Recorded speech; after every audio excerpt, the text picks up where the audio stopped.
She is one of Christianity's best-known saints and is venerated in the Catholic, Orthodox, Anglican, and some Lutheran churches. This is the story of Saint Cecilia, also known as Cecilia of Rome. She is the patroness of sacred music, organ builders, luthiers, singers, musicians, poets, and several places all over the world. Saint Cecilia was born in Rome around the year 200 to 230 AD. Little was known about her early life. Born into a rich, noble Roman family, she was raised in the Christian faith and made a secret vow of virginity to God, dedicating her whole heart and life to Christ. Despite this, she was given in marriage to a young pagan nobleman named Valerian. She wore a sackcloth next to her skin, fasted, and invoked the saints, angels, and virgins, beseeching them to guard her virginity. During her wedding ceremony, it was said that as the musicians played, Cecilia sang her heart to the Lord. Before the consummation of her nuptials, she told her husband she had taken a vow of virginity and had an angel protecting her. Valerian asked to see the angel as proof, and Cecilia told him he would have eyes to see once he traveled to the third milestone on the Via Appia and was baptized by Pope Urbanus. When he returned, he saw Cecilia praying in her chamber, and an angel by her with flaming wings, holding 2 crowns of roses and lilies, which he placed on their heads, and then vanished. Shortly after, Tiburtius, the brother of Valerian, entered and wondered at the fragrance and beauty of the flowers at that season of the year. When he heard the story of how they had obtained these crowns, he also consented to be baptized.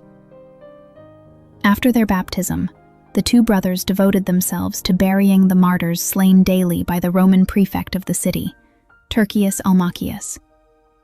They were arrested and brought before the prefect, and when they refused to sacrifice to the gods, they were executed with the sword. In the meantime, Saint Cecilia, by preaching, had converted 400 persons, whom Pope Urban baptized. Then, Cecilia was arrested and condemned to be suffocated in her own heated bath.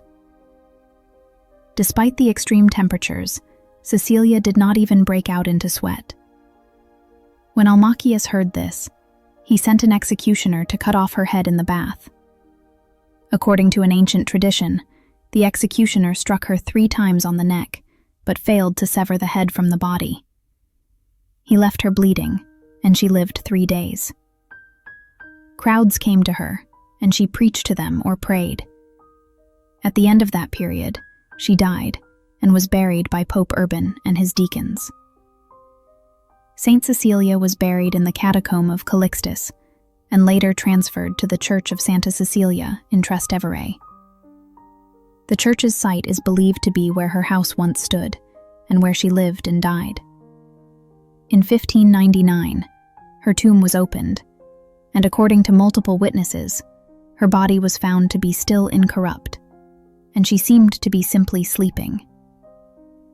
She was recognized as a saint through a process of pre-congregation canonization, meaning she was honored as a saint from early times, likely as a martyr. Her name was introduced into the Roman liturgy in the 5th century by Pope Gelasius, and she was added to the canon of the Mass, solidifying her status as a saint. Her feast day is on November 22nd. Thank you for watching. For you, what is the most inspiring part of Saint Cecilia's life and martyrdom? Share your thoughts in the comments below. Please help us share the good word by sharing, liking, and subscribing. Thank you.